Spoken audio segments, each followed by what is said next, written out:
चलो,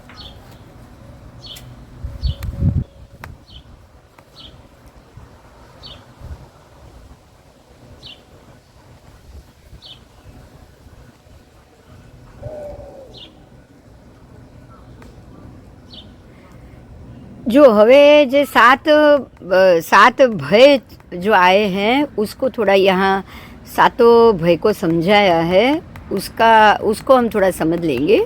7 भय क्या क्या है। चित्त स्वरूप लोकज भिन्न आत्मानो शाश्वत लोक है। चित्त स्वरूप आत्मा ही शाश्वत लोक है।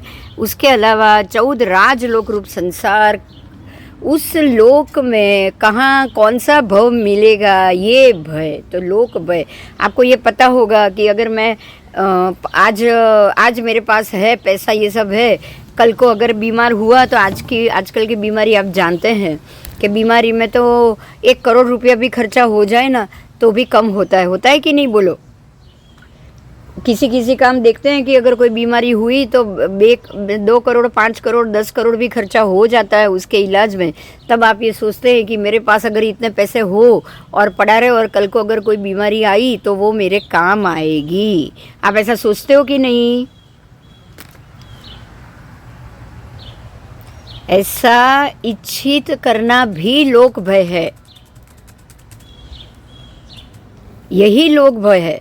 और इस भव में जीवन पर्यंत अनुकूल सामग्री रहेगी वो तो ठीक है, वो ये लोक भय है। लेकिन मैं थोड़ा पुण्य करता जाऊं तो आने वाले भव में भी मुझे, परलोक में भी मुझे ये सामग्री का पुण्य है होगा तो मुझे पैसा, कीर्ति, यश, प्रतिष्ठा हर कुछ मिलेगा। और यही परलोक भय है जो हम बोलते हैं ये संतो महायस भक्ति पर निबरणी है ना, कि जब तक मैं प्रभु तेरी भक्ति करता रहूं, जब तक मुझे बोधि ज्ञान ना मिले, मुझे परलोक में भी जैन धर्म मिले। तो ये हमारा परलोक भय कि भक्ति और पुण्य करना, जैसे कि रोज आयम बिल करेंगे तो नरक में नहीं जाएंगे, ये परलोक भय। ये लोक भय तो है ही, पर हमारा अगला आने वाला भव भी अच्छा जाए ना, ये सोचना परलोक भय। तो ज्ञानी को तो आपको समझना ही नहीं, ज्ञानी को तो ये लोक क्या, ये भव में उसको कल ही नहीं चाहिए। सम्यक दृष्टि को क्या कल चाहिए, कल सुबह नहीं होगी, आज ही मुझे मोक्ष मिल जाए, अभी मिल जाए, तो वो तैयार है कि नहीं बोलो। उसको तो ना ये लोक भय होना चाहिए ना परलोक भय होना चाहिए, और होगा ही नहीं। अगर आपको श्रद्धा है कि मुझे मोक्ष ही चाहिए और मुझे ये लोक नहीं चाहिए, तो आपको लोक भय भी नहीं रहेगा, परलोक भय भी नहीं रहेगा, साथ में वेदना भय भी नहीं रहेगा। तीसरा भय है वेदना भय। शरीर को होने वाली वेदना, प्रत्येक रोग, वेदनीय कर्म का उदय, ये सब कर्म का ही फल है। और ये मेरे कर्म के उदय से मेरे साथ होगा ही होगा। तो जिसको जो वेदना देनी है वो आके एक बार दे जाए। मुझे अब आने वाले भव में ये कोई संबंध, ये कर्म नहीं चाहिए, ये शरीर ही नहीं चाहिए। आपको बाद में शरीर नहीं चाहिए तो जितनी भी सुख दुख को भोगने का कर्म होगा वो आप सोचोगे ना कि इसी भव में आ जाए, बोलो सोचोगे कि नहीं? सोचोगे। तो वेदना भय सम्यक दृष्टि को नहीं होता।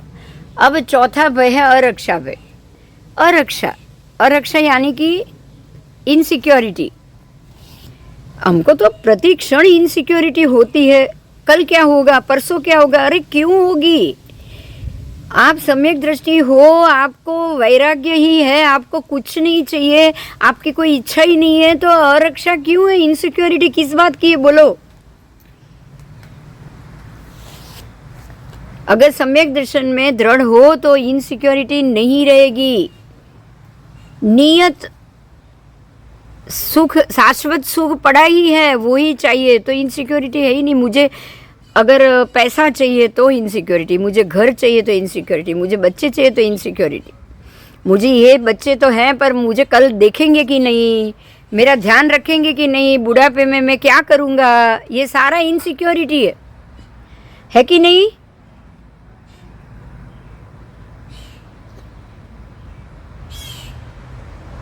अरक्षा भय, प्रत्येक बात की अरक्षा ज्ञानी को नहीं होती। वो निरंतर निशंक है कि अरे आयुष्य का अंत हुआ, अरक्षा क्या, वेदना हुई, मृत्यु आई, तो अच्छा है, जल्दी मुक्ति होगी, जल्दी छूटेंगे। सत्ता स्वरूप वस्तु का कभी नाश नहीं होता है, किसी भी वस्तु का कभी नाश नहीं होता है, निरंतर उसका उत्पन्न होना रहना, और वो मिल गया तो वो चला नहीं जाए, उसका भय, वही अरक्षा भय। प्राप्त हो गया है तो वो जाना नहीं चाहिए, बराबर, नहीं मिला है तो मिलना चाहिए, वो सुरक्षा मिलनी चाहिए। जितने भी सुरक्षा भय, जितनी भी अरक्षा भय है, आप देखो यहाँ तो पुण्य बलवान है और आपका अंतिम समय मतलब तबीयत ठीक नहीं है, ऐसा तो संभव ही नहीं। सम्यक दर्शनी जब क्षायिक संकिति हो जाए तो वज्र वृषभ संग्रहण मिलेगा उसको, कुदरत ढाल बन जाएगी उसकी, उसका शरीर ही अड़ग हो जाएगा कि वो संगम देव जैसे उपद्रवी भी उसको उपद्रव से हानि नहीं पहुंचा सकता। बराबर, सम्यक दृष्टि ये जानता है कि जैसे जैसे मेरे ऊपर से कर्म के आवरण हटेंगे, आवरण हटते ही मेरा शरीर ऐसे रोग मुक्त होगा, रोग होने की संभावना ही नहीं है, रोग मुक्त होगा। कर्म हटेंगे तो रोग जाएगा, बढ़ने का तो सवाल ही नहीं, आपको कर्म हटाते जाना है बस। तो अरक्षा भय नहीं है संकिति को। उसके बाद है अगुप्ती, अगुप्ती भय।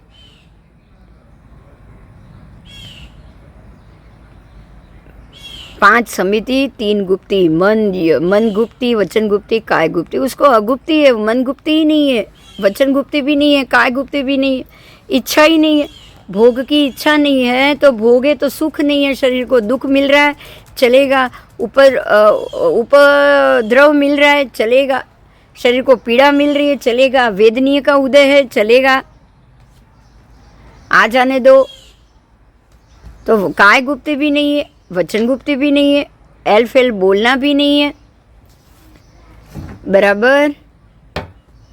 तो गुप्ती, मनोगुप्ती, वचन गुप्ती, काय गुप्ती, ये तीनों गुप्ती संकिति को नहीं होती। उसको मन योग, वचन योग, काय योग, किसी में उसके आत्मा का उपयोग उसको नहीं चाहिए, उसको होता ही नहीं, वैरागी को होता ही नहीं। उसके बाद मरण भय, मरण भय, अरे जितनी जल्दी आयु खत्म हो गई ना तो समझ लेना कि अब मोक्ष जाने की सुविधा नज़दीक है, ऐसा संकिति समझता है। सम्यक दर्शन ये ऐसा समझता है कि ये भव जल्दी खत्म होगा तो इस भव में यहाँ से मोक्ष नहीं। देखिए आज भरत ऐरावत क्षेत्र में रहे हुए सम्यक दर्शी जीवों के लिए पता है, उनको ये जरूरी है कि इस भव में यहाँ से मोक्ष संभव नहीं है, लेकिन जितना जल्दी यहाँ आयु खत्म होगा उतना जल्दी महाविद्य क्षेत्र से जन्म लेकर हम जरूर मोक्ष जा सकते हैं। ये संकिति जानता है ना, बोलो। अब अगर वो उसको ये पता है तो फिर मरण भय कहाँ से आएगा, बोलो। खुश होगा वो तो, चलो अच्छा है, यहाँ का भव जल्दी खत्म करे होगा तो ही मुझे अगला भव सम्यक दर्शन क्या या मोक्ष के लायक शरीर मुझे मिल पाएगा, बराबर। ऐसा संग्रहण मिलना भी कर्म का खत्म होना ही कारण है। कर्म खत्म नहीं होगा तो संग्रहण भी मजबूत नहीं होगा, और संग्रहण मजबूत नहीं होगा तो मोक्ष कहाँ से होगा, सोचो। इसीलिए ये सारी चीज आपके लिए शुभ ही होगी, तो फिर मरण भय क्यों करना है? कोई सुख प्राप्ति बाकी है क्या कि भाई मर जाएंगे तो ये काम अधूरा रह जाएगा ना, बराबर। इसके लिए पुण्य कर्म भी नहीं, इसके लिए पुण्य कर्म भी नहीं होना चाहिए। तो हमको कोई पुण्य कर्म की इच्छा ही नहीं करनी है, ताकि जल्दी मृत्यु भी आ जाए ना तो डरने की जरूरत नहीं, भय ना रहे, बराबर, भय ना रहे। दूसरा आईडी रख दिया है, आना चाहो वो आ जाना, 2 मिनट में एंड होगा।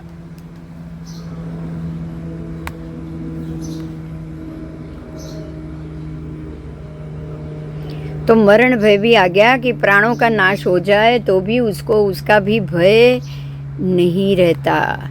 और उसके बाद है आकस्मिक भय, कहीं से कुछ हो गया तो कल को कुछ हुआ, आज सुबह ही उठ गए लेकिन मालूम नहीं हर स्टेप पे क्या होगा, ये काम करूँगी होगा कि नहीं, यहाँ जाना है होगा कि नहीं, वो सामने वाला मुझे ये चीज़ या ये रिज़ल्ट मेरा ये काम करेगा कि नहीं, ये सारा कल को बाई आएगी कि नहीं, खाना बनाने वाली आएगी कि नहीं, है ना, बर्तन वाली नहीं आई तो ये सब काम करना पड़ेगा। ये सारा भय, आकस्मिक भय कि भी आने वाले समय में क्या होगा, कुछ भी होगा नहीं पता, अणधार्यु अनिष्ट अचानक कोई उत्पन्न हुआ तो क्या होगा, ये आकस्मिक भय है।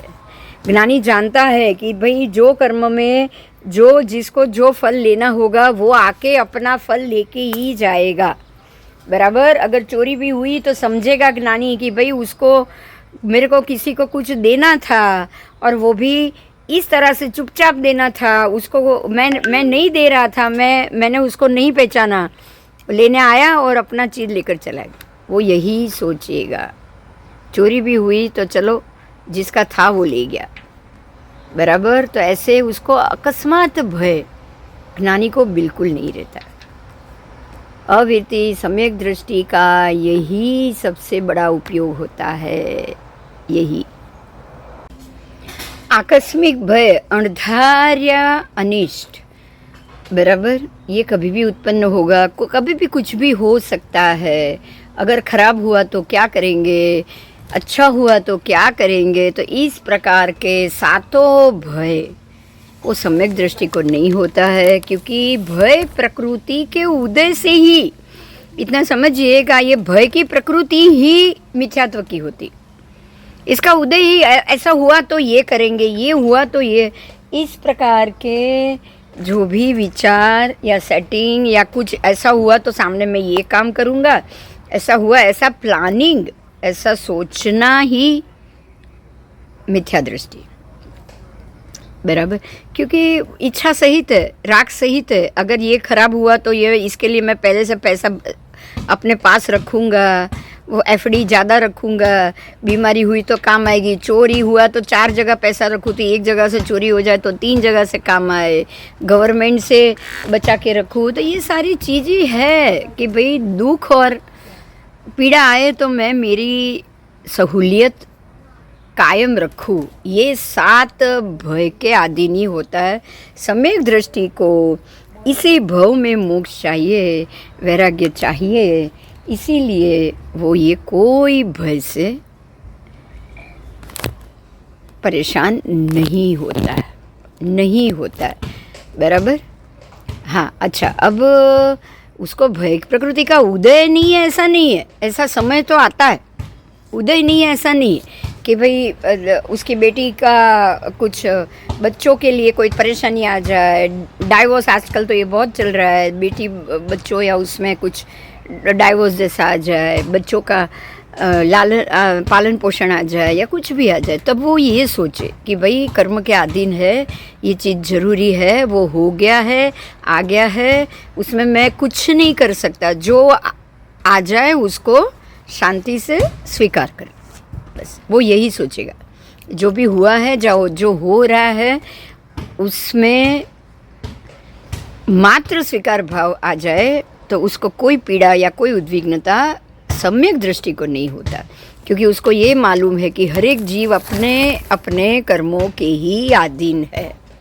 हर एक को अपने वेदनीय और साता वेदनीय असाता वेदनीय उनके हिसाब से उसके पास पहुंच ही जाएगा।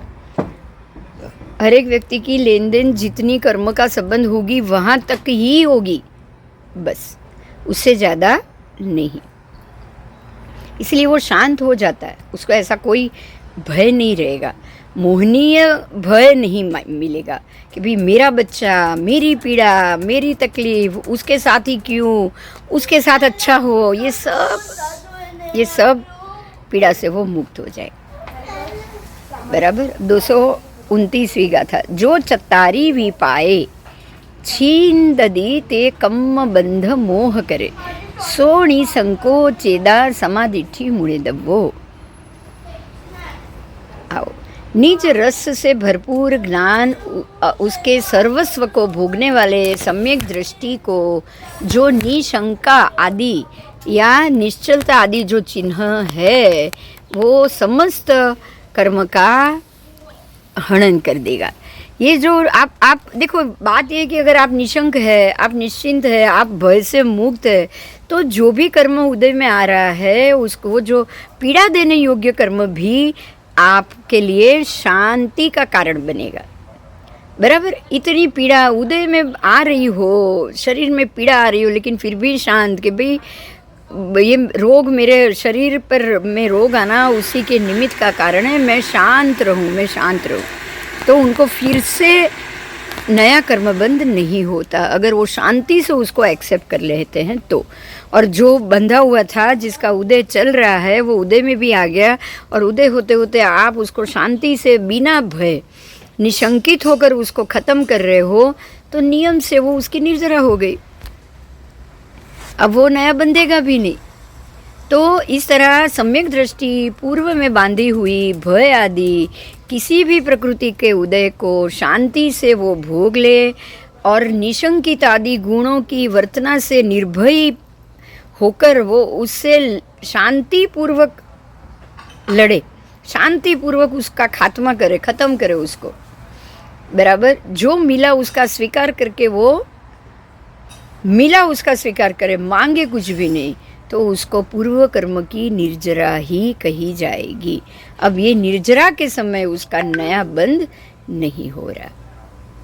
बराबर, निशंकित अंग की, निशंकित गुण की ये जो गाथा है उसको ये कहा है, जे कर्म बंधन मोह करता पाद चारे छेद तो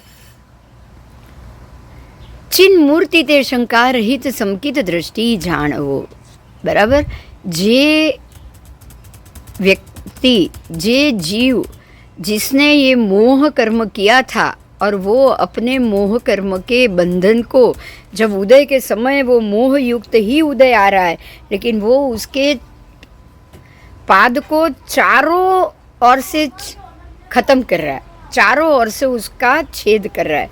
कैसे? बंध उदय उदीर्णा सत्ता, बंध उदय उदीर्णा सत्ता, ये कर्म के चार पाद है।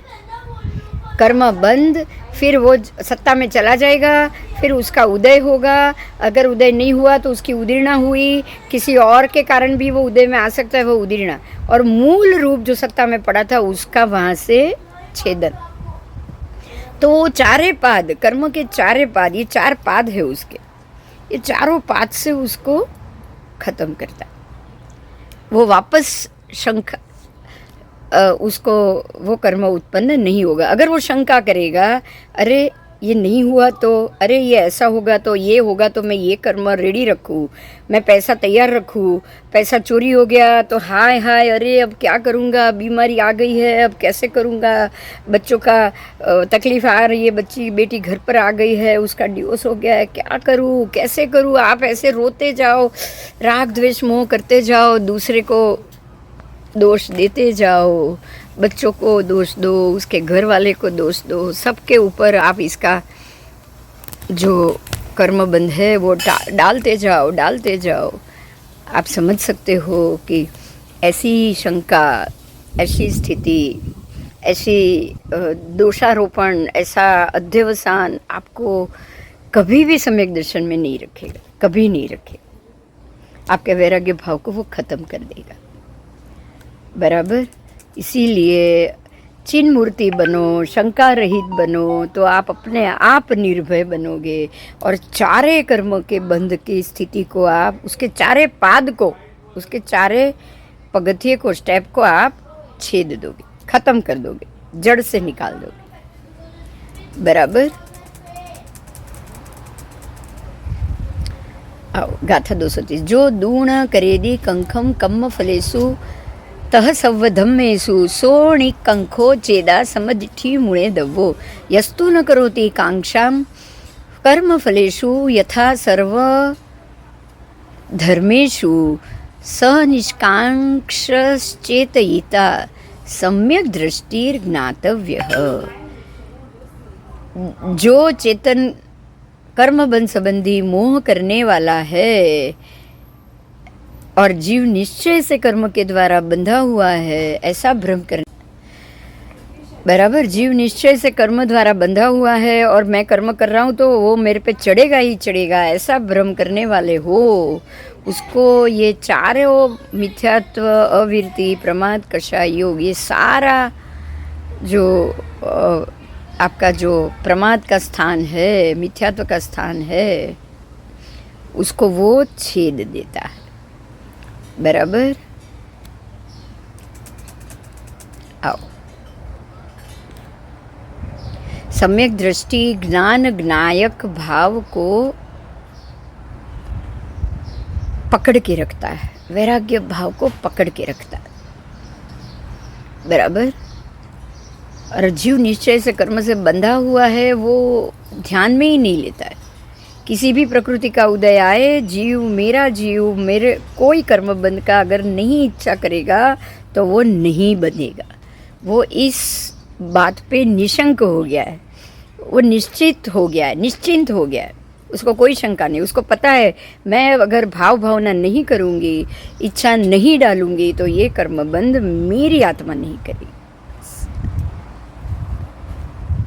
इसीलिए जब भी कर्म उदय में आए ना, तब उसका स्वामित्व नहीं लेना है, उसका अभाव कर देना। ये मेरे लिए हुआ, मेरे कारण हुआ, मुझे इसमें सुख चाहिए, ऐसा स्वामित्व नहीं चाहिए। कर्ता भाव नहीं चाहिए। मैं करूँ नहीं चाहिए। मैं नहीं किया है, मैं नहीं होती तो नहीं करता, होता ही नहीं, नथिंग इज इम्पॉसिबल, और मैं पॉसिबल करूँगी, ये कर्ता भाव है। यही अहंकार, अहंकारी कर्ता भाव, अहंकार यानी कर्ता भाव, मन, बुद्धि और कर्ता भाव। मेरी बुद्धि, मैंने किया, ये सब कुछ त्याग, कुछ नहीं चाहिए, तो ही आप निहिकांक्षित गुण को प्राप्त करोगे। निहिकांक्षित यानी कि अनिच्छित, कांक्षा यानी इच्छा। जे कर्म फળ જે સર્વધર્મ તણીને કાંક્ષા રાખતો, સર્વ કર્મ ફળની કોઈ ઈચ્છા નહીં, સર્વધર્મ અરે મારી સાથે આ થાય જ, આવું સારું જ થવું, કોઈ ઈચ્છા નહીં, કોઈ ઈચ્છા નહીં. ચિન મૂર્તિ તે કાંક્ષા રહિત સમકિત દ્રષ્ટિ જાણવો. જે આત્મા આવો કાંક્ષા રહિત છે એ જ સમકિત દ્રષ્ટિ છે. બરાબર. निसंकीय निकंकीय निवृत्तिक इच्छा अमूढ़ दिठीय. बराबर. निसंकीय निकंकीय निवृत्तिक इच्छा अमूढ़ दिठीय. थिरीय प्रभाव करने, ये सारे सम्यकत्व के दूषण है. बराबर. निसंकीय, शंका रहित, निसंकीय, आकांक्षा रहित, शंका आकांक्षा रहित.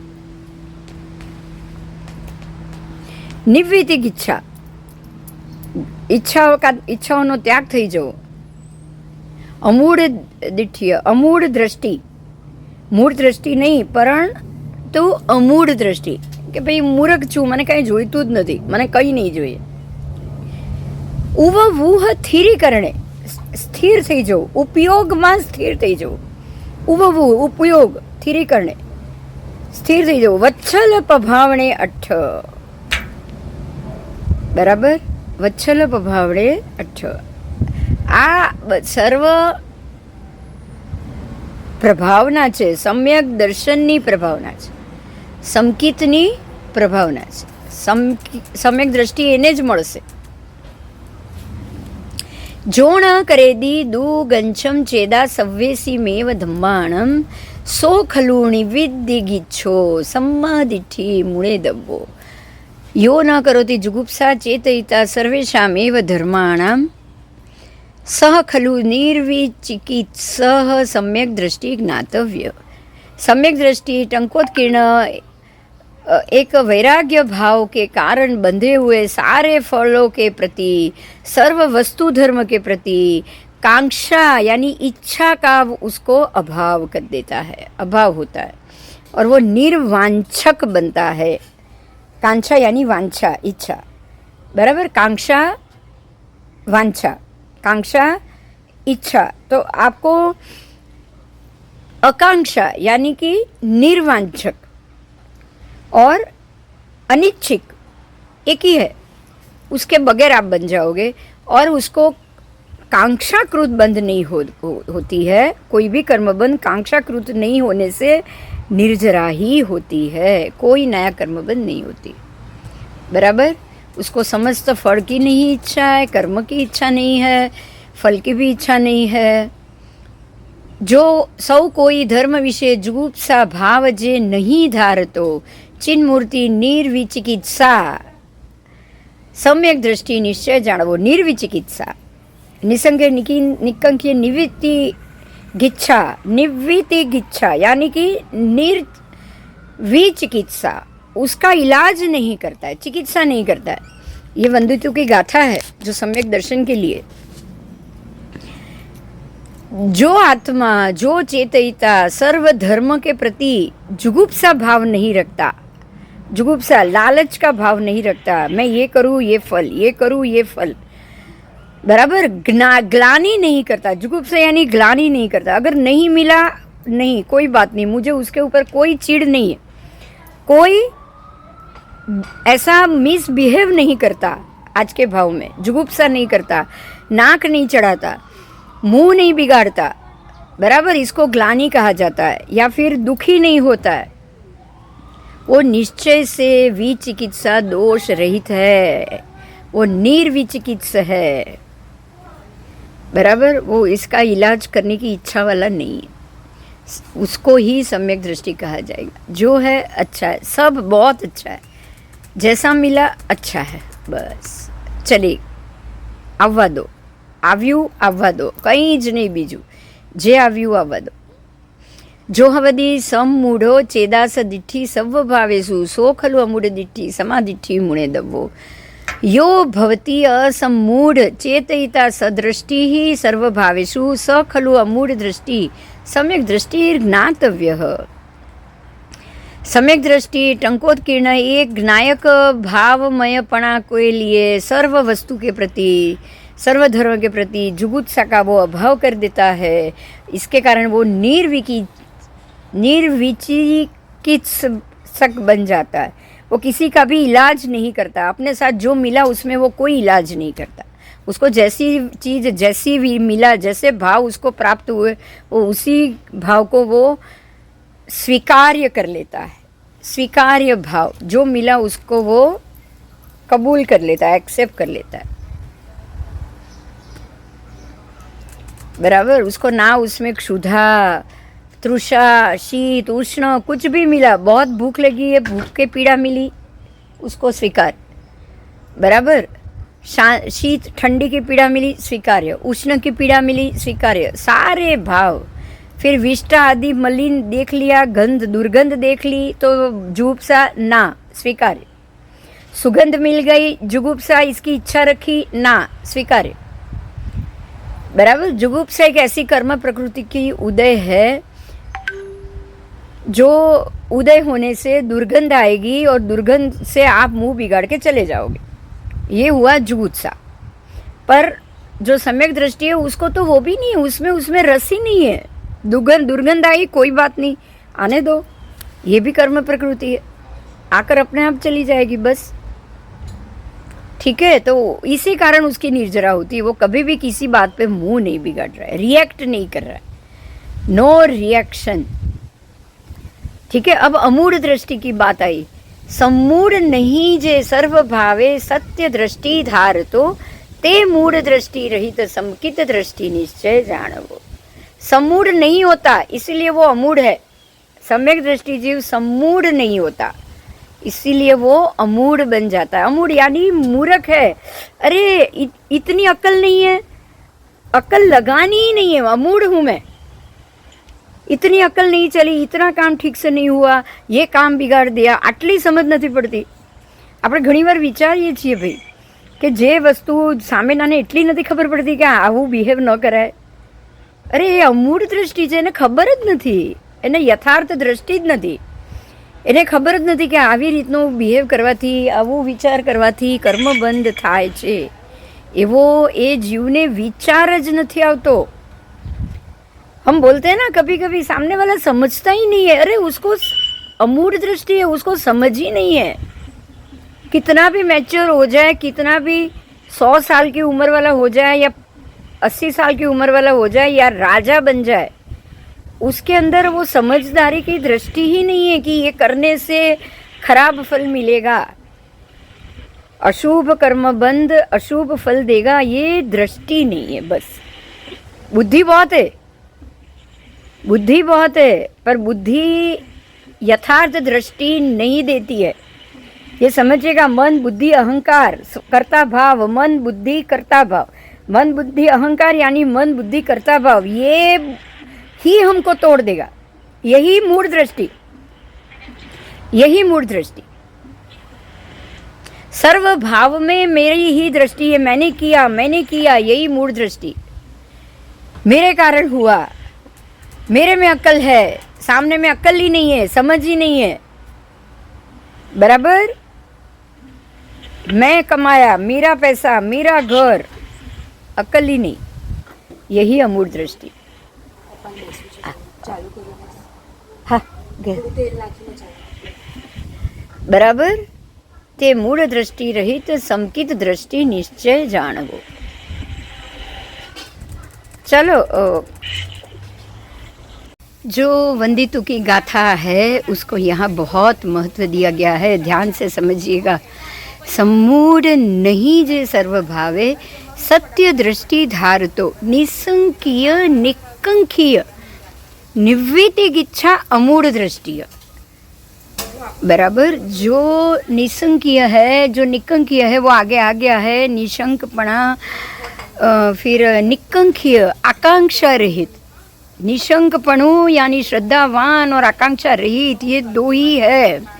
निसंकीय निकंकीय निवृत्तिक इच्छा अमूढ़ दृष्टि, जिसकी दृष्टि अमूढ़ हो चुकी है। निवृत्तिक इच्छा, निर्वर्तिक इच्छा। निवृत्तिक इच्छा का अर्थ है निर्वर्तिक इच्छा, इच्छा का निर्वर्तमान है। सबसे महत्व का मुद्दा यह है कि इच्छा का निर्वर्तमान होना।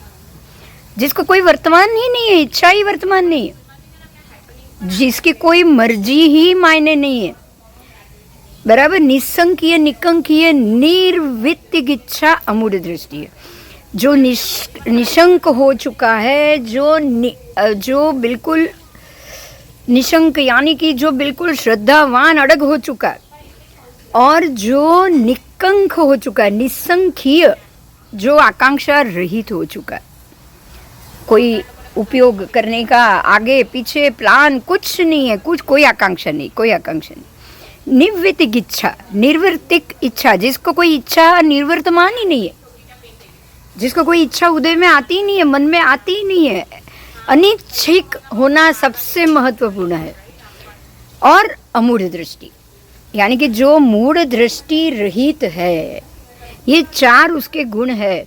निसंकीय निकंकीय निवृत्तिक इच्छा अमूढ़ दृष्टि, ये चार। अब आगे और चार आएगा। 8 प्रभावना है सम्यक दर्शन की, 8 प्रभावना। 8 प्रभावना क्या है?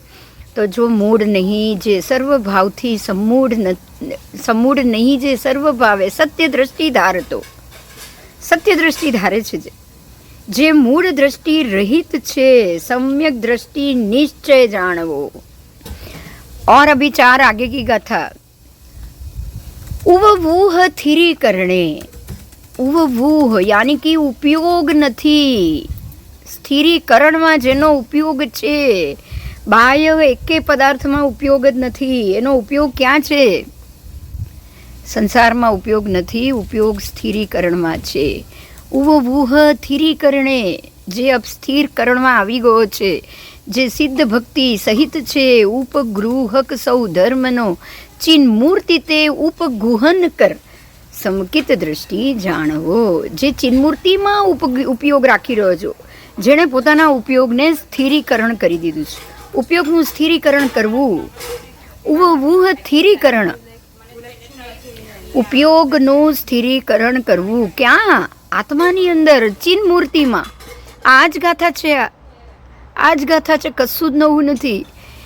ચિન મૂર્તિ તે ઉપગુહન કર, જે પોતે ચિન મૂર્તિમાં ઉપગુહન કરી રહ્યો છે, એ જ સમકિતી છે। અને ઉવ સ્થિરીકરણે વત્સલ પ્રભાવને અઠ જે પોતાના સ્થિરીકરણમાં ઉપયોગ રાખી રહ્યો છે. આ 8 પ્રભાવના એ સમ્યક દર્શનની છે. આ 8 પ્રભાવના જ સમ્યક દર્શનની છે. આ જ ગાથા આપણામાં છે, શ્વેતાંબરમાં છે. એ જ ગાથા દિગંબરના સમયસારમાં અલગ શબ્દથી લખ્યું છે, ઉપગુહન કર. એનો અર્થ એ થયો કે ભાઈ તું તારા જ્ઞાનમાં ગહન કર, એમાં જ ઉપયોગમાં રહે. વૂહ સ્થિરીકરણ, તારો ઉપયોગ સ્થિરકરણમાં લાવ. હવે બધાથી છૂટો થઈ જાય અને તારામાં સ્થિર થાય. એ જ શબ્દ, એ જ અર્થ.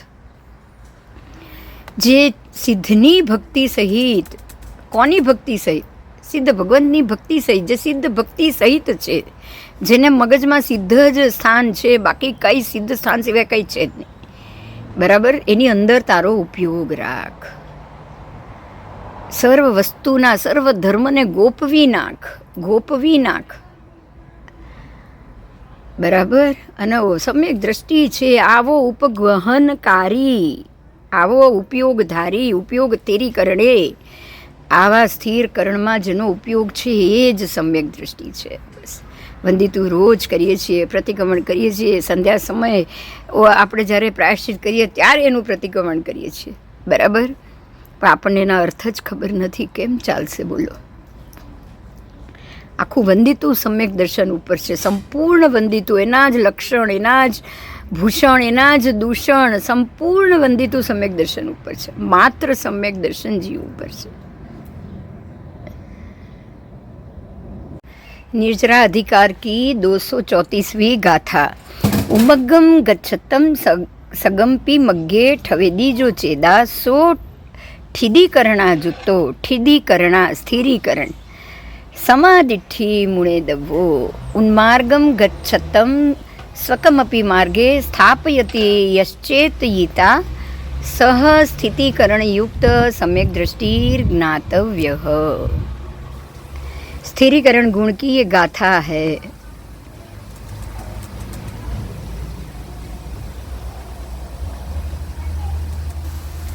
उन्मार्ग गमने स्वात्मने पण मार्गમાં જે સ્થાપતો ચિન મૂર્તિ તે સ્થિતિકરણ યુત સમ્મિકિત દ્રષ્ટિ જાણતો.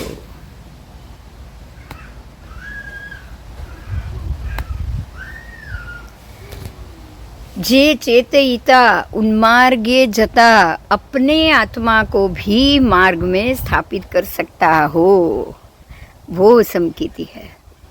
बराबर? जो चेतयिता, जो चेतन युक्त जीव, संसारी जीव उन्मार्गे जाते हुए अपनी आत्मा को सन्मार्ग में, अपने मार्ग में, आत्मा को अपने मार्ग में स्थापित करता है. ઉવવૂહ સ્થિરીકરણે, ઉપયોગને સ્થિર કરવો, પોતાના ઉપયોગને સ્થિર કરવો. ઉવવૂહ સ્થિતિકરણ યુક્ત ગુણ સહિત પ્રભાવને અઠ એ વત્સલ પ્રભાવના છે. એ જ વાત્સલ્યયુક્ત પ્રભાવના છે. बराबर? सम्यक दृष्टि टंकोवत किरण एक नायक भावमयपणा के लिए जो अपने आत्मा मार्ग से, यानी कि जो सम्यक दर्शन, सम्यक ज्ञान, सम्यक चारित्र युक्त ज्ञान मार्ग है, मोक्ष मार्ग है, उससे विपरीत अगर वो च्युत हो जाए वो आत्मा, तो उसको अपने मार्ग में वो वापस ले जाकर स्थित करता है. क्योंकि अभी क्षायिक सम्यक दर्शन नहीं हुआ है. बराबर? अभी भी आप सम्यक दर्शनी हो, लेकिन संसारी जीव भी हो. तो बार बार जो कर्म सामने आएगा आप उसके उपयोग में रहोगे. वो उपयोग में जाते जाते आपको कर्म का जब उदय चल रहा है तब वो अपनी आत्मशक्ति की वृद्धि करता है. कैसे? अपने आप को वो अपना उपयोग वो स्थिरीकरण में लाता है. वो स्थिर हो जाता है, शांत होता है. कर्म का उदय चल रहा है, वो अपनी आत्मा को स्थिर करता है कि चलो ये हो रहा है, वो मेरे साथ नहीं हो रहा है. मैं जो पद में हूँ, मैं जो धर्म में हूँ, मैंने जो धर्म धारण किया है, धार्यते इति धर्म, वो धर्म के अनुसार ये पुद्गल के जो जन्म का जो मेरा धर्म है, उस पद के अनुसार ये कर्म मुझे मिल रहे हैं। तो मैं उसमें से बाहर रहूं, मैं अपने ही उपयोग में स्थिर रहूं, यानी मैं शांत रहूं। मैं शांत रहूं, मेरा कोई उपयोग मैं न करूं, क्रोधादि उपयोग भी ना करूं, या कोई माफ़ करने का भी उपयोग ना करूं, मैं कुछ ना करूं, मैं कुछ ना करूं, मैं मात्र स्थिर रहूं, मैं अपने उपयोग में स्थिर रहूं, शांत रहूं। और सामने जो भी व्यक्ति है, जो भी दूसरे संसारी, जो भी संबंध वाली व्यक्ति है, जिसको उद्वेग हुआ है, उसके उद्वेग को भी मैं शांत करने का प्रयत्न करूं। बराबर। यहाँ कर्म को शांत करने का प्रयत्न है। उपयोग तो करना ही है आपको, पर उपयोग में स्थिरता का उपयोग करना। आपको ये सारे उद्वेग, क्रोध खड़ा हुआ है तो उसको शांत करना है। आप क्षमा मांग के भी शांत कर सकते हो, आप उस चीज़ को भुला के भी सामने वाले को भी ये कहकर भी शांत कर सकते हो, भी जो हुआ है हो गया है, अब दूसरा ऐसा नहीं होगा, आप शांत हो जाओ। आप ऐसा करके भी शांत हो सकते हो, स्थिरीकरण कर सकते हो। स्थिरीकरण, कर्म को नया नहीं बढ़ाना है, उसको वहाँ पर ही स्थिर कर देना है। बराबर। और ऐसे करने से उस कर्म की निर्जरा ही होगी। आप स्थिरीकरण में उपयोग रखोगे तो ही निर्जरा होगी। अगर आपने अपना उपयोग स्थिरीकरण से निकाल दिया और वापस नए कोई भी अध्यवसान में डाल दिया जो वृद्धि के लायक हो या घटने के लायक हो, तब आप समझ लीजिएगा कि अब आपका ये कर्म शांत नहीं हुआ है, निर्जरा नहीं हुई है, वापस वो अल्प समय के लिए उसने अपना बंद कर लिया। जब तक कर्म के अंतराय का उदय है तब तक ही निर्बलता है, लेकिन फिर भी समकीति जीव के अभिप्राय में निर्बलता नहीं होती। बराबर। कर्म का उदय है तब तक निर्बलता जरूर, क्योंकि वापस कर्म बंद तो होगा, अल्पकाल के लिए वो कर्म आपके ऊपर रहेगा, आपके आसपास रहेगा, आपके साथ रहेगा। लेकिन अभिप्राय में अगर निर्बलता नहीं है, आपका अभिप्राय मजबूत है, आपका सम्यक दर्शन मजबूत है, बिल्कुल मजबूत है, वो निर्बल नहीं है, तो आप अपनी शक्ति अनुसार उस कर्म के उदय को जीतने में महान उद्यम कर रहे हो। बराबर। तो ऐसे समय में अभिप्राय में निर्बलता नहीं लाना, अध्यवसाय में निर्बलता नहीं लाना। त्याग दो, कोई अध्यवसाय, त्याग भावना में निर्बलता नहीं आनी चाहिए, वैराग्य भाव में निर्बलता नहीं आनी चाहिए। छोड़ना, वैराग्य, ग्रहण नहीं करना, अध्यवसान नहीं लाना, नहीं देना, आप ये सब में रहना है, यही स्थिरीकरण। उन्मार्ग गमने स्वात्मने पण मार्ग में जे स्थापतो। अगर आप ऐसा कर रहे हो तो आप अपनी आत्मा को उन्मार्ग गमन से वापस ला रहे हो और अपने ही स्थिरीकरण के मार्ग में उसको ले जाकर स्थापित कर रहे हो। आप उसको ऊपर नया कर्म नहीं लगाओगे, नहीं लगने दोगे, तो वो अपने मार्ग में स्थापित होगा। चिन्ह मूर्ति ते स्थितिकरण युक्त, यही चिन्ह मूर्ति स्थितिकरण कर सकता है। स्थितिकरण कौन कर सकता है? सम्यक दृष्टि चिन्ह मूर्ति, सम्यक दृष्टि आत्मा, और वो ही सम्यक दृष्टि है, बाकी नहीं। अगर आपने उस कर्म को शांत किया तो ही आप सम्यक दृष्टि हो। जो चेतयिता उन्मार्ग पे जते हुए अपने आत्मा को अपने मार्ग में स्थापित करने के लिए अपना उपयोग स्थिरीकरण में लाता है, स्थितिकरण गुण सहित, वो सम्यक दृष्टि कहलाएगा। પપ્પા આવે છે? પપ્પા નથી આવતા ને? ના, એ ના પાડી. ચાલ ચાલ.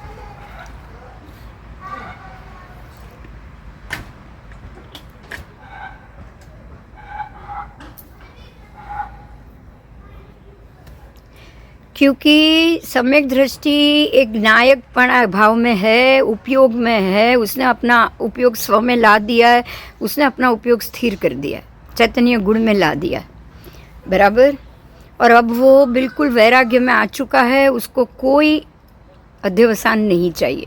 ना चाहिए, ना वो उत्पन्न करेगा, ना उत्पन्न होने देगा। वो अपने आप को शांत करके स्थिरीकरण में बैठा है, स्थितिकारी, वो स्थिर कर रहा है, वो अपने कर्मों को स्थित कर रहा है, अपने उपयोग को वो स्थित कर रहा है।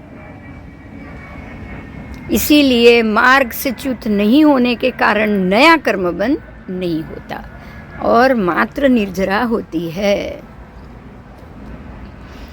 बराबर। तो स्थितिकरण गुण, उसका यहाँ डेफिनेशन बताई है कि जो अपने ही स्वरूप रूप को मोक्ष मार्ग से च्युत होते, अपने आत्मा को अपने ही मार्ग में, मोक्ष मार्ग में स्थित करे, उसको स्थितिकरण गुण कहा है। और उसी में आप उपयोग रखो, स्थितिकरण गुण में ही आप अपना उपयोग रखो, वो स्थिरीकरण। तो ये 8 ગુણ हुए ना, वत्सल प्रभावने 8, આ 8 ગુણ, આ 8 ગુણ જ આત્માના 8 ગુણ છે. નિસંકીય નિકંકીય નિવૃત્તિ ગચ્છા અમૂઢ દિઠ્ય ઉવવુહ થિરીકરણ વત્સલ પ્રભાવને 8. 8 એ વત્સલ પ્રભાવના, आत्मानी प्रभावना છે, आत्माना 8 गुण છે, जो गुण के अंदर हमें अपने उपयोग को लेकर जाना है. बराबर. निसंगपणा, निकंखपणा, बराबर. પછી નિવૃત્તિક ઈચ્છા, અમૂઢ દ્રષ્ટિ, ઉપયોગ, આત્મા સ્વમાં ઉપયોગ, સ્થિરીકરણ, હવે ત્યાં સ્થિર થઈ જવાનું. અને થઈ ગયા ને 5, 3, 8, 8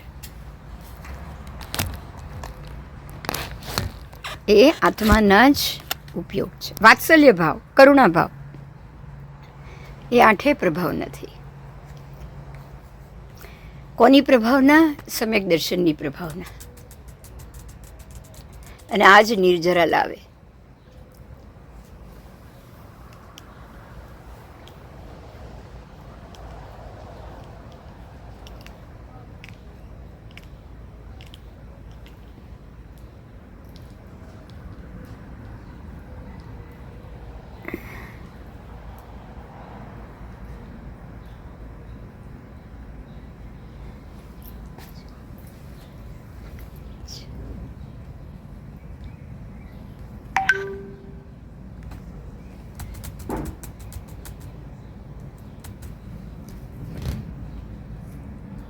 बराबर.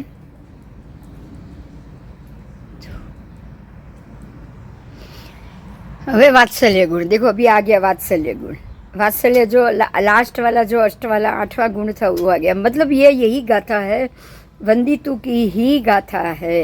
वात्सल्य गुण की बात है. जो मोक्ष मार्ग के साधु त्रयनु वात्सलत्व करे हो, चिन मूर्ति ते वात्सल्य युत समकित दृष्टि जाणवो. પૂરી વંદિતુની જ ગાથા. વંદિતુને તમે નથી માનતા શું? તમે એમ કહી શકો છો કે દિગંબર વંદિતુને નથી માનતા? ના, ના. બરાબર. જે ચેતયિતા मोक्ष मार्गे, मोक्ष में रहे हुए सम्यक दर्शन ज्ञान चारित्र रूपी 3 साधन के प्रति व्यवहार से आचार्य उपाध्याय मुनि, ये तीनों साधु ही है, वत्सल्य ही है, वात्सल्य ही करने वाले. वात्सल्य यानी करुणा भाव, प्रति जीवों पर वात्सल्य. सिद्ध के जीवों को, सर्व संसार के जीवों पर वात्सल्य भाव है. तो ये वात्सल्य भाव समकिति के हृदय से नहीं निकलना चाहिए. वत्सल भाव युक्त, सम्यक दृष्टि वत्सल भाव युक्त ही होता है. प्रभु ने एक बात कही है, ध्यान से समझिएगा. प्रभु केवल ज्ञानी बनने के बाद भी, प्रभु केवल ज्ञानी बनने के बाद भी गौशाले के प्रति वात्सल्य भाव से उन्होंने उसके उपसर्ग को सहन किया. फिर सुनक्षत्र और वो दोनों साधु सर्वानुभूति के प्रति भी उनको उतना ही वात्सल्य भाव था. उन्होंने मना कर दिया था, कोई मेरे और गौशालक के बीच में नहीं आया. तो ये वात्सल्य भाव समकीति को होता ही है। सभी जीव करु शासन रसी, यही वात्सल्य भाव, यही कारुण्य भाव, वात्सल्य भाव। सर्व जीवों को मोक्ष मार्ग और अति प्रीति दो मिले, ऐसा वात्सल्य भाव होता है। बराबर। ये इस मार्ग की अनुपलब्धि से होने वाला बंध नहीं है, लेकिन ये गुण है, ये एक निर्जरा है। प्रीति भाव, वात्सल्य भाव, जो जीव मोक्ष मार्ग रूप अपने स्वरूप के प्रति प्रीति वाला हो जाए, अनुराग वाला हो जाए, यहाँ मोक्ष का वात्सल्य नहीं कहा है, वहाँ का अनुराग नहीं मांगा है, लेकिन जीवों के प्रति वात्सल्य भाव, संसार के सर्व जीवों के प्रति करुणा भाव, उसी को वात्सल्य भाव कहा। कर्म रस खर जाने से कर्म की निर्जरा, लेकिन सभी जीवों के प्रति, बाकी के जीव जो कभी भी मोक्ष नहीं जाने वाले, जो अभवी जीव है, जो जाति भव्य है, जो अपनी जाति से कभी भी बाहर नहीं निकलेंगे, उनके प्रति करुणा नहीं हो, ऐसा तो संभव ही नहीं। एक सिद्ध जब जीव जाता सिद्ध में जाएगा एक जीव, तब एक जीव निगोद और उसमें से बाहर निकलता है, तो यही वो उनका वात्सल्य भाव ही एक जीव को निगोद से बाहर निकालता है।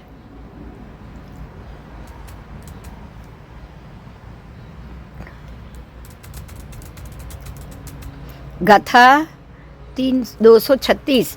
विद्यारह मारूढ़ो मनोरह पहेसु भमई जो चेदा, सो जीर्णाण पहावी समादिठी मुणे दव्वो। विद्यारथम आरूढ़ मनोरथम पथेषु भ्रमति यश्चेतयिता स जिनज्ञान प्रभावी सम्यक दृष्टि ज्ञातव्यः। चिन्मूर्ति मनरथ पंथ माँ विद्यारथारूढ़ घूमतो, ते जिन ज्ञान प्रभाव कर सम्यक दृष्टि जाणवो। कौन है सम्यक दृष्टि? कौन?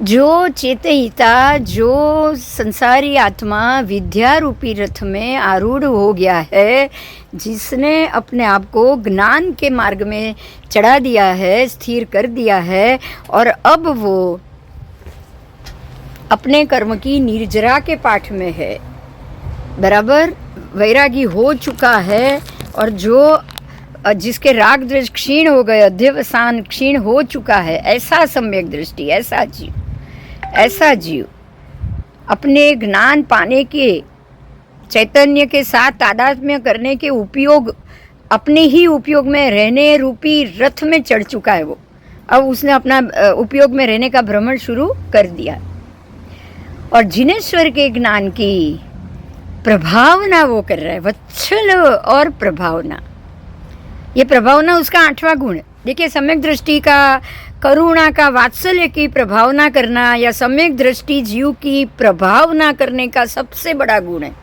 ये 8 गुण है जो एक मोक्ष में जाने वाले जीव के अंदर होता है। आज हम संसारी के लिए हम बोलेंगे ये सम्यक दर्शी के 8 गुण, और यही 8 गुण सिद्धात्मा के अंदर होगा। सिद्धात्मा के अंदर यही 8 गुण है, इसीलिए वो सिद्ध गति में स्थित है, और वहाँ से यहाँ कभी भी वापस नहीं आएंगे। वो 8 गुण क्या है? आत्मा के ऊपर के 8 गुण जो ढके हुए थे, जिसका उघाड़ उसने किया, वो 8 गुण क्या है? निसंकीय, निकंकीय, निवृत्ति की इच्छा, अमूढ़ दिष्टठ्य, उवमुह थिरीकरणे, वत्सल भावने। बस 8, यानी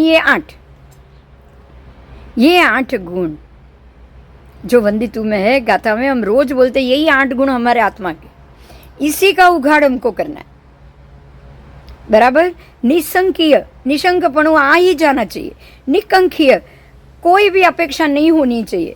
निवृत्तिक इच्छा, मेरी इच्छा का अंत आ जाना चाहिए, मुझे अनिवृत्ति हो जानी चाहिए, इच्छा से अनिच्छुक बन जाना चाहिए। अमूढ़ दृष्टि है, मुझे पूरे संसार के सारे राग द्वेष अमूढ़ दृष्टि आ जानी चाहिए। अमूढ़ दृष्टि यानी कि इसी के पीछे कोई बुद्धि का भाव, कोई मेरा भाव कुछ नहीं आना चाहिए। वो मेरे उपयोग में मुझे रहना चाहिए, मेरा उपयोग मेरे में ही होना चाहिए, ज्ञान में ही होना चाहिए, बाहर में उपयोग नहीं। स्थिरीकरण आना चाहिए, और मैं इसी भाव में हमेशा के लिए स्थिर रहूं। स्थिरीकरण का भाव है जो सिद्धगति से जीव को कभी बाहर नहीं निकालता है। स्थिरीकरण, वत्सल्य, वात्सल्य भाव, करुणा भाव, प्रशम रस भाव, सभी जीवों के प्रति का करुणा का भाव, सभी जीव करू शासन रसी, कोई भी सर्व जीवों की प्रति करुणा और प्रभावना। जो मेरे पास है मैं सबको दूं। मेरे पास क्या है? सिद्धात्मा कह रहे हैं मेरे पास 8 गुण है, मैं आपको भी दूं, आप आओ आओ। मैं ऊपर जा रहा हूँ, सिद्धगति में जा रहा हूँ, तो एक निगोद में से जीव को बाहर 14 राजलोक में ला रहा हूँ। आप सोचो, वो प्रभावना है, सम्यक दर्शन की प्रभावना। वो कह के ही जाएंगे, संसार को बता के ही जाएंगे कि सम्यक दर्शन क्या है। और इस ज्ञान की प्रभावना के प्रकर्ष से ही दूसरे अन्य जीव भी मोक्ष मार्ग जा सकते हैं। तो ये प्रभावना करना, ज्ञान की प्रभावना, उससे कोई बंद नहीं हो रहा है, उससे आपके कर्म की निर्जरा हो रही है। बराबर? क्योंकि ये आपका गुण है, ये तो प्रकट हो चुका है। आप कोई कर्म बंद नहीं कर रहे हो। अगर आप प्रभावना कर रहे हो तो आप कोई कर्म बंद नहीं कर रहे हो। अगर आप करुणा कर रहे हो तो वो कोई कर्म बंद नहीं कर रहे हो। ये आप अपने गुण को प्रकट कर रहे हो। यही तो 8 गुण है आत्मा के। प्रभावना करना, प्रकट करना, उद्योत करना। उद्योत करने वाले हम बोलते हैं ना, ये नमुत्थुणम में प्रभु के गुण है, तीर्थंकर परमात्मा के। और वो अपने ही अभ्यास से, निरंतर अभ्यास, अपने ज्ञान को वो निरंतर अभ्यास से प्रकट कर रहे। बराबर? तो प्रभावना तो उसका अंग है। दिया करोगे, प्रकट करोगे, प्रकाश प्रकट होगा, तो अपने आप उजाला तो अपने आप आ जाएगा, अंधकार अपने आप भाग जाएगा। तो अंधकार को भगाना तो उसका गुण है।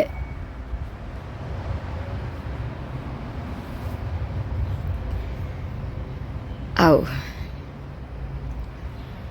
बराबर?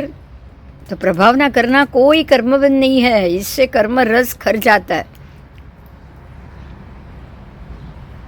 जो विद्या रूपी, ज्ञान रूपी रथ में मैंने मेरा आत्मा का उपयोग डाल दिया है, उसी के गुण को बढ़ाने के लिए, तो धीरे धीरे आत्मा के सारे 8 गुणों को मैं प्रकट कर रहा हूँ। और वो सम्यक दृष्टि की निश्चय प्रभावना करने वाला है। बराबर? इससे सम्यक दर्शन की प्रभावना ही होगी। तो इस प्रकार से सम्यक दृष्टि को निशंकीय, निकंकीय, निव्यतिक इच्छा, मूढ़दिट्यो वो स्थिरीकरण वत्सल पभावनेट। इस 8 प्रभावना करने से उसके सारे 8 गुणों का उघाड़ होना, यही निर्जरा का कारण है। उससे निर्जरा होगी, ये गुण उघड़ते जाएंगे। आप निर्जरा कर रहे हो, कर्म को हटा रहे हो, उसका ये आपको फल मिल रहा है। आप वो 8 गुण के लिए नहीं जा रहे हो, लेकिन जो कर्म बंद कर रहे हो, उसका किया था, उसका आप निर्जरा कर रहे हो, उसके लिए ये 8 गुण खुल रहे हैं, उसकी प्रभावना आपको हो रही है। बराबर? तो ये सारे गुण का उघाड़, वो निर्जरा का कारण जानना, या फिर निर्जरा का कारण, निर्जरा कार्य है, उसका फल, जो निर्जरा करके आपने जो निर्जरा का जो कार्य किया है, उसका फल ये गुणों का उघाड़ है। तो ये आत्मा के 8 गुण आप जान रहे हो। ठीक है? तो ये ग्रंथ में निश्चय नए प्रधान कथन ये ग्रंथ है। देखिए, ये ग्रंथ आपको वहाँ सिमंदर स्वामी के पास जाकर, जो कुंदाचार्य जी वहाँ 8 दिन रहे और वापस आए, तो उन्होंने जो केवली भगवान से जो मुक्ति का मार्ग, जो उनकी शंका थी, उनका जो प्रश्न उन्होंने पूछा था, उसके उत्तर में उन्होंने ये जाना, और वही आपको जवाब देने के रूप में यहाँ गाथा के रूप में आपके सामने रखा। हाँ, रखा बराबर है, वो सही है, इसीलिए सही है क्योंकि ये हमारा पूरा वंदितु सूत्र ही हो रहा है। यही वंदितु का पाठ है जो हमारे रोज के श्रावक के प्रायश्चित में, श्रावक हो या साधु हो, सम्यक दर्शन के बाद वंदितु सूत्र का पाठ नियमित रूप से होता है, और उसी की गाथाओं का यहाँ पर प्ररूपण है। तो ये बात निशंकीय सही है, इसमें कोई शंका करने जैसी नहीं। ठीक है? तो ये ग्रह निश्चय प्रधान नय प्रधान है, निश्चय नय का प्रधान कथन है और निहि शंकित आदि गुणों का निश्चय स्वरूप यहाँ बताने में आया हुआ है। उसका संक्षेप सारांश ऐसा है कि जो सम्यक दृष्टि आत्मा अपने ज्ञान श्रद्धान में निशंक हो जाए, ये ग्रंथ निश्चय नय प्रधान कथन होने के कारण निहि शंकित आदि गुणों का यहाँ निश्चय स्वरूप यानी कि स्व आश्रित स्वरूप बताया गया है। मेरे अंदर क्या स्वरूप है वो बताया गया है प्रत्येक आत्मा का। और उसका सारांश इस प्रकार से है कि जो सम्यक दृष्टि आत्मा अपने अपने ज्ञान और श्रद्धान में निशंक हो जाए, अपनी अनुपस्थिति के बारे में वो निशंक हो जाए, अगर अपने भय के निमित्त से अपने स्वरूप से वो डगे नहीं, संसार के दुख हो या कर्म के उदय के कारण, बंध उदय उदीर्ण सत्ता के कारण वो डगे नहीं, संदेह युक्त वो ना हो जाए, उसको कोई संदेह रहे नहीं, उसको निशंकित गुण होता है। बराबर, ये पहला गुण। तो उससे उसकी ये गुण उघड़ जाने से उसका जो शिव अचल स्थिति है वो उसको प्राप्त हो जाएगी। ये गुण जैसे ही निशंकित गुण अगर चला गया तो आप शिव हो जाओगे। शिवम अचलम अरुवम अनंतम अक्षयम अवाबाम अपूर्ण राविति सिद्धि गई। ये जो अर्नाम ध्यम, ये जो 8 आपके जो स्वरूप है वो मिल जाएगा। ये गुण है और गुण से उसको ये स्थिति मिलेगी। तो 8 गुण और 8 गुण की स्थिति क्या है, हम यहाँ दोनों सूत्र से जाएंगे। एक सूत्र आपका आएगा वंदितु की गाथा का, दूसरा सूत्र आपका आएगा नमुत्थुडम की गाथा का। बराबर, आत्मा के 8 गुण, एक गुण उगड़ेगा तो सामने कौन सी स्थिति आत्मा को मिलेगी वो नमुत्थुडम की शिवमय गाथा बताएगी। आओ, तो निशंकित गुण आएगा, शंका चली जाएगी, तो आपको शिव स्थान, अचल शिव मतलब आप कल्याणकारी हो जाओ। उसके बाद है दूसरी निहि कांक्षित गुण, मतलब कि फल की वांछा ना करो, धर्म की वांछा ना करो। वांछा अलग है, वांछा यानी कि आपका उस तरफ का झोंक, आपका उस तरफ का लगाव, रुझान। बराबर, आप उसी के प्रति लगे रहो, निसंकीय निकंखी आकांक्षा। आकांक्षा यानी इसके बगैर कोई अपेक्षा, मैंने ये काम किया तो मुझे ये उसके सामने ये रिजल्ट चाहिए ही चाहिए, वो हो गई अपेक्षा। मतलब काम करने के बाद वो फल की इच्छा, या पहले से इच्छा करके फल, दोनों में फर्क है। इच्छा करके कर्म करना वो अलग है, और कर्म करके ये फल मिले उसकी इच्छा रखना वो अलग है। तो वो हो गई आकांक्षा। तो आप बिना आकांक्षा के हो जाओ, जिसमें कर्म कर लेने के बाद फल की इच्छा ना करो। बराबर, पहले तो इच्छा नहीं थी, लेकिन अब तो मुझे ये चाहिए ही चाहिए, ये नहीं होना चाहिए। अन्य वस्तु के धर्म की भी वांछा नहीं करनी चाहिए। तो ये हो गया निकांक्षित गुण। ये आकांक्षा नहीं करोगे आप तो आपको अचल स्थान मिल जाएगा। पहले तो आप कल्याणकारी हो गए, आप में कभी भी कोई भी आपको मेरे अचल स्थान के प्रति कोई शंका नहीं करनी। मतलब अब मैं वहाँ गया हूँ, अब वापस नहीं आऊँगा। दूसरा हुआ अचल, पहले शिव कल्याणकारी स्थान, अब हुआ अचल, अब मैं यहाँ से वापस नहीं आने वाला। उसका अर्थ है कि अब मैं यहाँ आ गया हूँ, अब आने के बाद कहीं चला गया तो ये भी नहीं होगा। ये है कर्म तो हो गया, सिद्ध तो बन गया, लेकिन यहाँ से मैं वापस जाऊँगा ऐसी आकांक्षा नहीं आएगी। ठीक है, तो वो निकांक्षित हो गया। उसके बाद वस्तु के निर्विचिकित्सा, मतलब निवृत्तिक इच्छा, निर्वर्तिक इच्छा से निर्वर्तिक हो जाना, कोई इच्छा नहीं करना। मतलब अरूप, अब मुझे कोई अलग रूप नहीं चाहिए, अब मैं अरूपी हो गया हूँ। अरूपी मतलब अभी मैं पुरुष बनूँ, मैं स्त्री बनूँ, मैं ऐसा करूँ, मैं यदा यदा ही धर्म से जब भी धर्म में ग्लानि हो मैं अवतार लूँ, मैं सब पर उपकार करूँ आकर, ये संसार में संसार का सृष्टिकर्ता बनूँ, या फिर मैं ब्रह्मा विष्णु महेश ऐसा देव होकर सृष्टिकर्ता बनूँ, या फिर मैं राजा चक्रवर्ती बनूँ और मैं 7 खंड को जीतूँ। ऐसा कोई भी निर्वर्तिक इच्छा, निवृत्तिक इच्छा शब्द है ये, निर्वर्तिक इच्छा का निर्वर्तन होना, ये गुण नहीं आएगा। तो उसका फल है अरूपीपणा। अब मुझे रूप नहीं बदलना, संसार में जाओगे तो रूप बदलना ही पड़ेगा, मुझे रूप ही नहीं बदलना, मैं अरूपी हो गया हूँ बस, सिर्फ सिद्धात्मा। तो उसका ये फल है, निवितिक इच्छा का फल है अरूपीपना। बराबर। आओ अब चौथा गुण, अमूढ़ दृष्टि, जिसको स्वरूप में कोई बुद्धि ही नहीं है, मूढ़ता ही नहीं है, कोई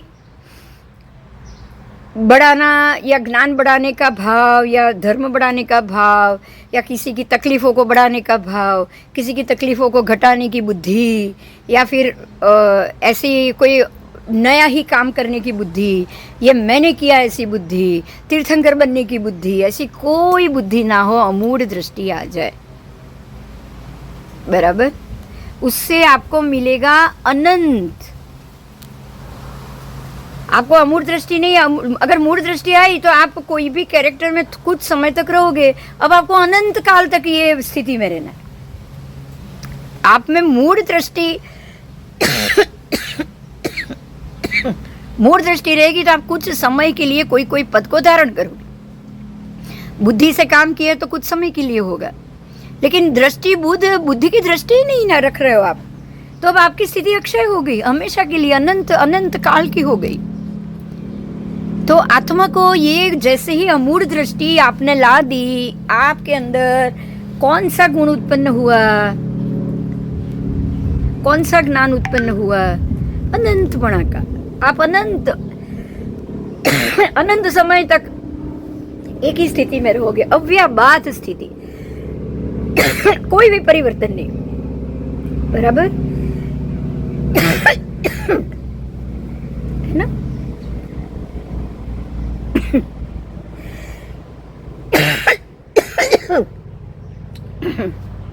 अनंत काल तक एक ही स्थिति में रहोगे।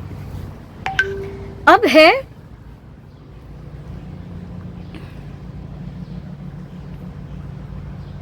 उववूह, यानी कि उपयोग।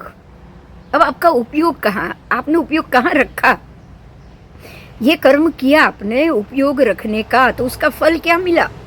आपने अपना उपयोग अपना आत्मचिंतन में रखा। कहाँ रखना है, सम्यक दृष्टि जीव अपना उपयोग अपने ही आत्मचिंतन में रखता है। बराबर। अपने ही अंदर अपना उपयोग आत्मचिंतन में रखने का कर्म कर रहे हो, अपने ही उघाड़ में आप रह रहे हो, तो उसके कारण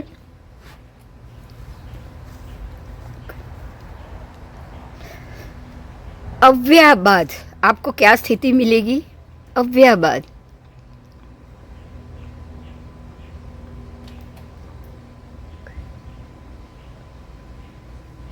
बराबर। एक मिनट, नहीं, अक्षय तिथि। अब आपका गुण खुलेगा अक्षयता का। शिवमय मरुव मणंत मखय, अक्षय स्थिति मिली आपको, अक्षय काल। आपका उपयोग अगर आपने वो उपयोग में ला दिया ना, आपको उपयोग करना है, किस में करना है, स्व के अंदर करना है। मुझे मेरा सारा उपयोग मेरे स्व में करना है, स्व ज्ञान में करना है, मुझे मेरे अंदर ही रहना है, कोई चिंतन नहीं, कुछ नहीं, मात्र चैतन्यपणा में मेरा उपयोग, मेरा ध्यान। बराबर। उससे मुझे क्या मिलेगा, अक्षय स्थिति मिलेगी। अब मेरी स्थिति, उसका रिजल्ट ये है कि मैं अक्षय स्थिति में आ गया हूँ। ये गुण, आत्मा का ये गुण, पांचवा गुण है मक्ष, अक्षय। आपने किया क्या है, उपयोग, उववूह, तो आपको अक्षय स्थिति, उववूह उपयोग, स्व में उपयोग आपको अक्षय स्थिति देगा। आप ये स्थिति से कभी बाहर, आपकी स्थिति कभी का क्षय कभी नहीं होगा। सिद्ध गति की ये जो सिद्ध गति की स्थिति है ना, अपने ही अंदर उपयोग अपना सिद्धत्व में रखना, अपने ही ज्ञान में उनका अपना उपयोग होता है। ये उपयोग हमेशा एक ही अक्षय स्थिति में उनका रहेगा। बराबर। अब आया स्थिरीकरण। तो अब आप स्थिर हो गए, आपने यहाँ उपयोग कर दिया, अब आप स्थिर हो गए, आप अन्य उपयोग से बाहर आ गए। नहीं मन में उपयोग है, नहीं वचन में उपयोग है, नहीं काया में उपयोग। मन वचन काया तीनों का आपका उपयोग निकल गया, तो अब आप स्थिर हो गए। आपने उपयोग अपना आत्मा में डाल दिया, उसका गुण मिला अक्षय स्थिति, अब आप स्थिर हो गए, उसका क्या मिलेगा? अनंत, अनंत काल तक, अनंत अव्याबाद, अनंत अव्याबाद, कोई भी बाधा रहित अनंत काल तक की स्थिति। बराबर। अब आप अनंत काल तक एक ही स्थिति में रहोगे, अनंत काल तक सिद्ध गति में, बस बाकी कुछ नहीं। सिद्धि गई नाम ध्येयम, ये आपकी स्थिति है। ठाणम संपत्तान, अब आप यहीं रहोगे। सिद्ध गई नाम ध्येयम ठाणम संपत्तान, बराबर। ये हो गया आपका इस गुण का फल, स्थितिकरण का। अब स्थिति हो गई आपकी, सिद्धि गई नाम ध्येयम, सिद्धि गति में आपने नाम धारण कर लिया है। ठाणम संपत्ताणम, आप अब यहीं पे ही स्थान ठाणम हो गए, यहीं पे ही स्थान धारण कर लिया। अब आपकी स्थितिकरण यहाँ की हो गई, नियत हो गई, बराबर। अब आया वत्सल्य, वात्सल्य भाव। वात्सल्य क्या है? वात्सल्य क्या हुआ? नमो जिनाणम जीवभ्याणम, ये हुआ वात्सल्य भाव। सर्व जीवों ने जीववा दो, जीवों की करुणा करो। नमो जिनाणम जी अभयाणम, सर्व जीवों ने अभय आपो, बस ये आपके अंदर ये गुण उत्पन्न हो चुका है। अब आपने सर्व जीवों को अभय दे दिया, ये हुआ वात्सल्य, ये हुआ आपका वात्सल्य भाव। देखिए फिर से गाथा बोली, शिव मैल मरुव मणंत मखयम अव बाहम पुनरावृत्ति, यहाँ तक स्थिरीकरण। सिद्धि गई नाम ध्येयम, ये भी स्थिरीकरण। ठाणम संपत्ताणम, ये भी स्थिरीकरण तक, बराबर। नमो जिनाणम जीवभ्याणम, ये हुआ वात्सल्य भाव। ये आपने वात्सल्य भाव कर दिया है, ये आपका करुणा भाव है कि नमो जिनाणम जीवभ्याण, ठीक है।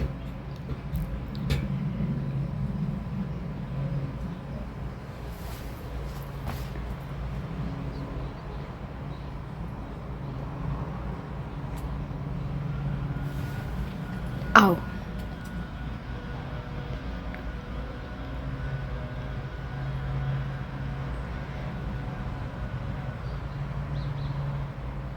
तो ये जो नमो जिनाणम जीवभ्याणम, जीवों को अभय दान दो, ये वात्सल्य गुण, करुणा भाव वो आपका वात्सल्य गुण।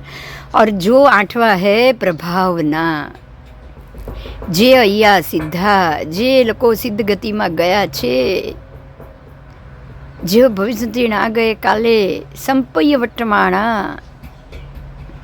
जिन्नाणम जाव्याणम तिन्नाणम तार्याण, बराबर।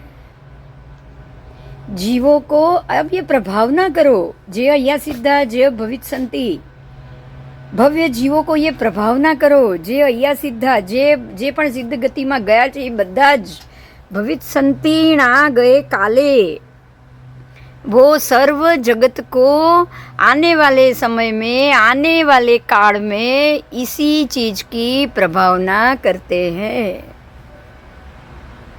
जे અહીંયા સિદ્ધા, જે લોકો પણ સિદ્ધમાં ગયા છે એ બધા જ આદि सिद्ध, अनादि सिद्ध, आने वाले सिद्ध, होने वाले सिद्ध, और जो गए हैं सिद्ध, वो सारे सिद्ध भगवंत का एक ही प्रभावना है। जीवों को अभयदान दो, यही प्रभावना है, 8 गुण की ही प्रभावना है, बराबर। आत्मा के ज्ञान गुण को प्रकाशित करना और उसको प्रकट करना, ये उसका प्रभावना गुण। 8 गुण प्रकट हो चुके, ये उनकी प्रभावना है। और ये गुणों से वो दूसरे जीवों को भी इस गुण की प्रभावना करते करते मोक्ष के प्रति लेकर जाते हैं। तो ये गुणों के सद्भाव उनके अंदर, आत्मा के 8 गुणों के अंदर है। ये ही 8 गुणों का उघाड़ होता है। और जैसे ही अष्ट कर्म खत्म हो जाएंगे, ये 8 गुण उघड़ जाए, और वो 8 गुण उघड़ने से ये 8 फल मिलेंगे, जो आपको बताया मैंने, फल। 8 गुण है निसंकीय निकंकीय निवृत्ति की इच्छा मूढ़ दिठिय उव बुव थीरी करणे वत्सल पपावड़े अट्टे, ये 8 गुण। और वो 8 गुण उघड़ने से क्या परिणाम आता है, उनके अंदर क्या जागृत होता है, क्या फल मिलता है। शिवम अयलम अचलम अरुवम अनंतम अक्षय स्थिति, अव्याबाद स्थिति, अनंत काल सुधीनी अव्याबाद स्थिति, सिद्धि गई नाम ध्येयम, सिद्धि गतिમાં નામ, ઠાણમ સંપત્તાણમ, નમો જીનાણમ જીય ભયાણમ, જીય અહીંયા સિદ્ધા, બરોબર. જીય ભવિત સંતિ ના ગયે કાલે, સંપય વટમાણા સવ્વેતિ વિહેણ વંદામી. જે ગયા છે, જે જશે, એ બધા જ સિદ્ધ ભગવંતોને વંદન. આ થઈ વાત્સલ્યની પ્રભાવના. સમજાયું? આ વાત્સલ્યની પ્રભાવના સિદ્ધના જીવો નિરંતર રૂપથી કરતા જ રહે છે, કરતા જ રહે છે.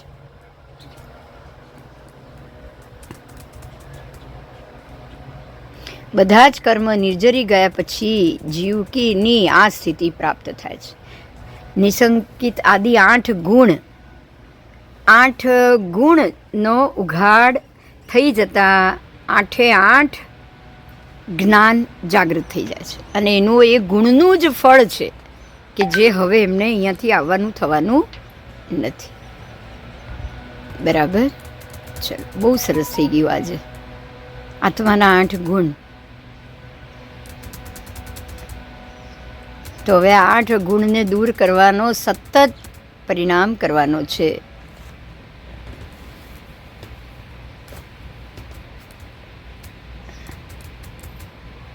અને આ પ્રમાણે સમ્યક દ્રષ્ટિ જીવ નિર્જરામાંથી બહાર નીકળી જાય છે. અને જેણે હવે નિર્જરામાં પ્રવેશ કર્યો હતો એ પોતાનું સ્વરૂપ બતાડી નિર્જરા કરી અને બહાર નીકળી ગયા. બહાર નીકળી અને એ હવે સમ્યકવંત મહંત સદા સમભાવ રહે, દુઃખ સંકટ આય, કર્મ નવીન બંધેન તબઈ, અરપુરવ બંધ જડે વિનભાએ, પૂર્ણ અંગ સુદર્શન रूप धरे, नित ज्ञान बड़े निज पाए, यो शिव मार्ग साधी निरंतर, आनंद रूप निजात्म थाय. बस अब उसका आत्मा निजात्मा बन चुका है. आनंद स्वरूप में आत्मा अपने संपूर्ण गुण का उघाड़ करके उसके फल को प्राप्त करके हमेशा के लिए सिद्ध गति में चला गया है. तो ये आपका निर्जरा का अधिकार है, वो पूरा हुआ. अब आगे के अधिकार को 6ठा अंक निर्जरा रूपी आत्मख्याति का ये टीका पूरा हो गया. अब निर्जरा पूरा हो गया. अब जो 7वां अधिकार है वो है बंध अधिकार, वो हम फिर कल करेंगे. ठीक है? जय जी. गाथा अब शुरू होगी 237 से 236 तक की गाथा हो गई.